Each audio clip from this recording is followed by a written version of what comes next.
Hey, welcome back to the channel. I'm glad you guys made it back. So today's video is all about track. Fast track versus the tube track. I, like most people, I guess, might have started off with the tube track. My uncle, who originally had a layout that I used to play with back in the 70s, he had this stuff. Actually, he had this stuff with the higher risers on it. There's the difference. And anyways, that's the stuff that I had grown up with. And when I finally got my own set about 9 years ago and was looking for track, the only brand new clean stuff that I could find in my area was this low profile stuff. Did great, was awesome, it wasn't too expensive. The only unfortunate part was the local train shop that I had to get it from wasn't so local. It was about 2 hours away. But then I came across some of this stuff. FastTrack. My son, we bought him a Lionel Thomas the Train set, and this is what it came with. And as soon as I saw this, I thought, fantastic. I like the way it looks. It was easy to connect, and also it's easy for him to connect, and he doesn't cut his fingers out on these little sharp metal corners. So I tend to stick with this one. There is a big difference between the two. One of the big differences is when you're finding older track, this stuff is usually rusted. This one I bought brand new and I've kept it pretty clean. It doesn't have all the surface rust on it that you usually find. This stuff, when it gets old, gets dirty as well, but I haven't seen it rusted completely out. I'm sure it has. I'm sure you guys probably have seen it rusted, but I just haven't. Both of them are really easy to clean though. As in all my other videos, I use the green 3M Scotch pad. My favorite thing. Just get your track, rub it up, down a little bit, boom, this one's clean. Tube track, same thing.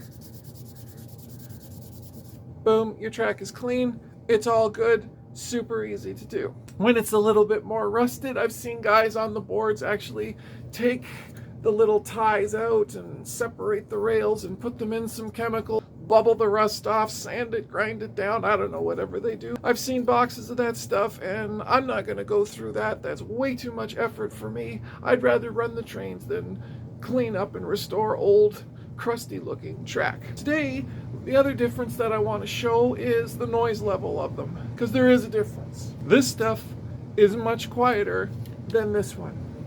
This one, because of its plastic casing, it tends to amplify, I guess. It'll just make the whole layout louder, especially for me, because I don't have a designated permanent layout. I don't have a room where I can keep all of this stuff.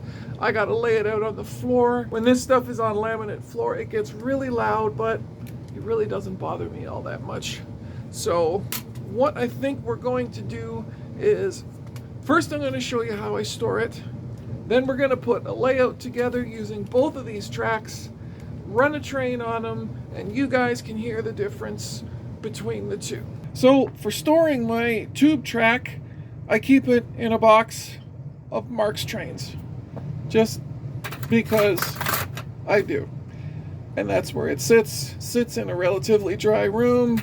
I don't wrap it up, don't keep it in a box. It's been exposed to whatever elements are in the house. Been like that for years, it stays fine. Now, the FastTrack. The FastTrack I keep in this container made by Tupperware. It's just a Tupperware box. There it is, all piled in there. When I want it, I just grab it out. When I'm done with it, when my wife kicks me out of the room, I can throw it all back in and stack it.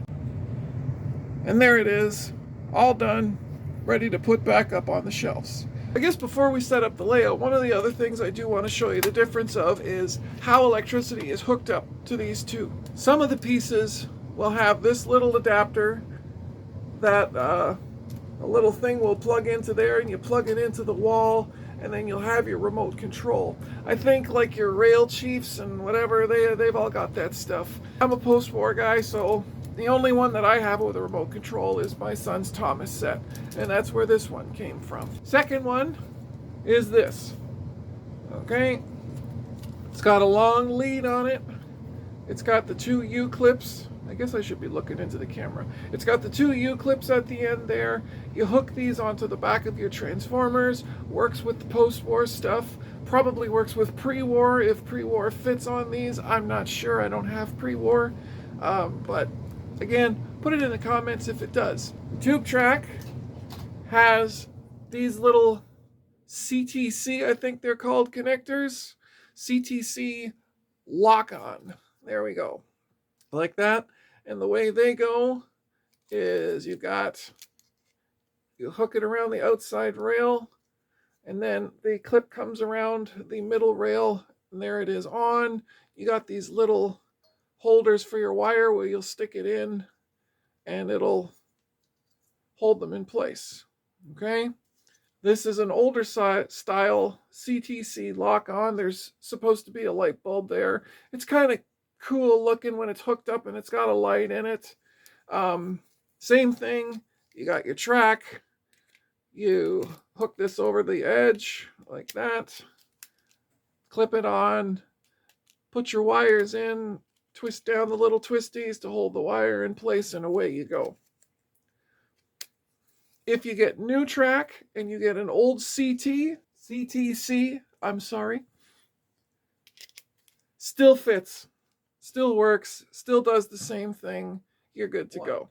And as I'm setting up the track here, there is a couple more points that I want to bring up about when you're connecting these together.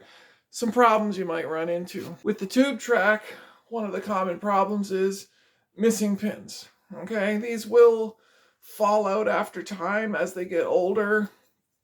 Taking them apart, putting them back together, taking pins out of one end of a curve to put in the other so you could get your curve to go the right way or the way that you need it. That eventually will loosen them and they'll fall out. What I do, anyways, in that case, is you get the track, you get yourself some little pliers. I got ones like these, and you can just crimp the ends back together tightly around the pins. The FastTrack, as it gets older, this center pin, which is the center rail, which is where all the power goes to, will eventually not quite connect very well with the next piece. All right, this one might be a little bit loose. So what I've seen done, and what I've done myself, is you have to get a pair of pliers on it and just bend it. Let's see if I can get this up on there.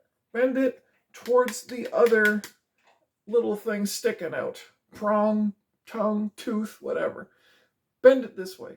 Okay, you do that on both sides, and that is going to make the center rail connect to the next piece of track much better. You might have to do it to the next piece of track also. I gotta keep remembering looking at the camera. But anyways, you do that to the FastTrack. That will make the connection a lot tighter, a lot stronger, and you'll have a stronger current going through, and you might not have trains slowing down when they get to the, the farthest 10-foot mark of your layout. All right, back to building. So we've got the track set up, as you guys can see. Right there, so we've got the tube track as an inner circle and the FastTrack along the outside. We'll show you the difference between the two noise levels of the tracks. So first, we'll get that Scout going.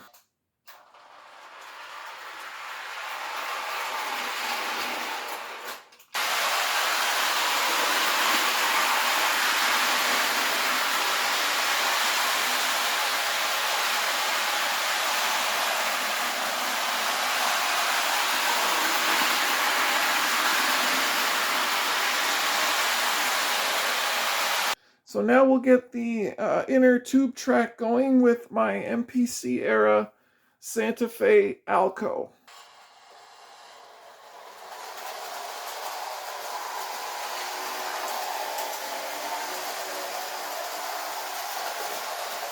So you can hear the difference between the two tracks. The tube track is considerably quieter than the FastTrack is. So now I'll get the two of them running together and you'll really get a feel for the difference.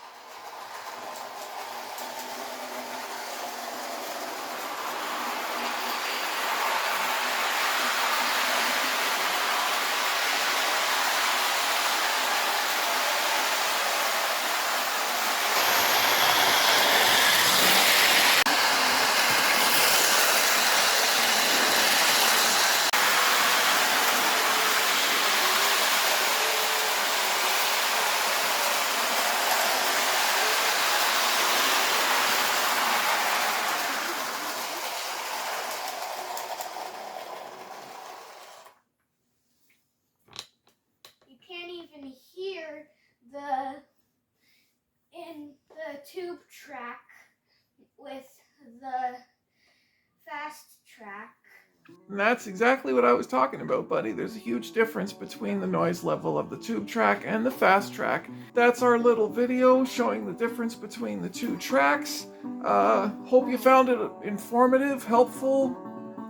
Maybe it helped a little bit in your decision making on which is the best track for you to buy. So once again, thanks guys for watching. Please hit the subscribe, please hit the notification, and we'll see you on the next video. Take it easy. Bye-bye.